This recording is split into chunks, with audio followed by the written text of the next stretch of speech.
Back in high school, I used to be a bit of a prankster.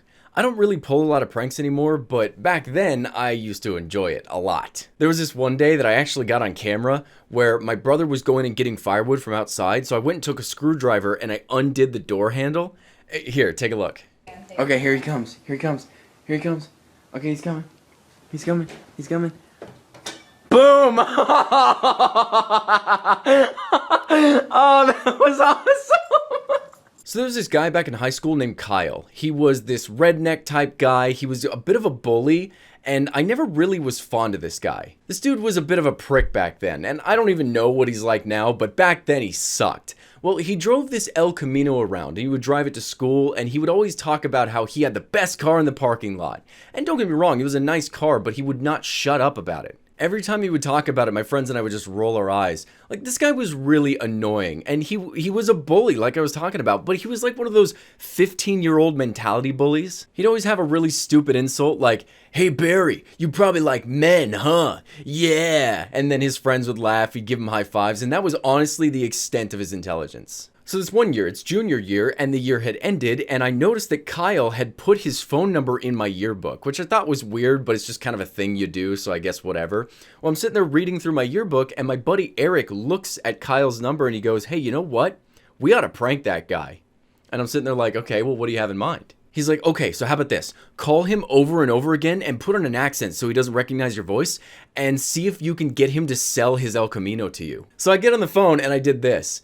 "Hey, senor. Hey, I see on Craigslist you have an ad for an El Camino. I was kind of interested, and if you're willing to sell it for $9,000, I'd like to come take a look." Now, I don't know why I decided to use a Hispanic accent. I don't think I do it very well, but I think back then, because I had taken Spanish for so many years, I thought maybe I could pull it off. Thing was, this accent backfired in the best way. It turns out Kyle was a patriotic, American-made, fake-as-hell redneck, and I guess one of the stipulations for that is you have to be racist as hell. Now I get it, hashtag not all rednecks, but this guy got pissed just because he thought I was a Mexican, and there are some things that he said to me that I cannot repeat. I kept calling him over and over again. I would call him every day as some different dude. I'd put on different accents, I'd put on different voices, and I would just sit there and call him. And I even made a fake Craigslist ad for his car specifically and attached his number to it so that other people would unwittingly get on board and call him asking about his car. I did this 2 times a day, every day, for 2 weeks until eventually his phone number was disconnected.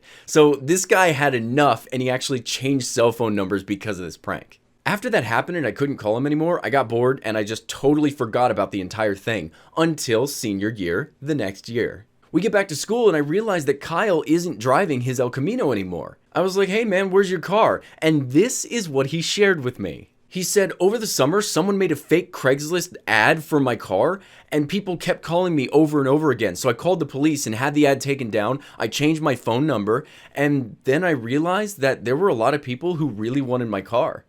So I sold it." I couldn't believe that he actually sold his car because of this prank, and I never told him that it was me who had pranked him, made the ad, and called him over and over again. I told my buddy who suggested the prank what had happened, and he laughed so hard. Kyle was a bit of a simple boy. He saw an opportunity, and he went for it. I kind of commend him for that, but this man was impulsive. Honestly, I hope he took that money and bought a car that would help him with his ADHD. Maybe a Ford Focus?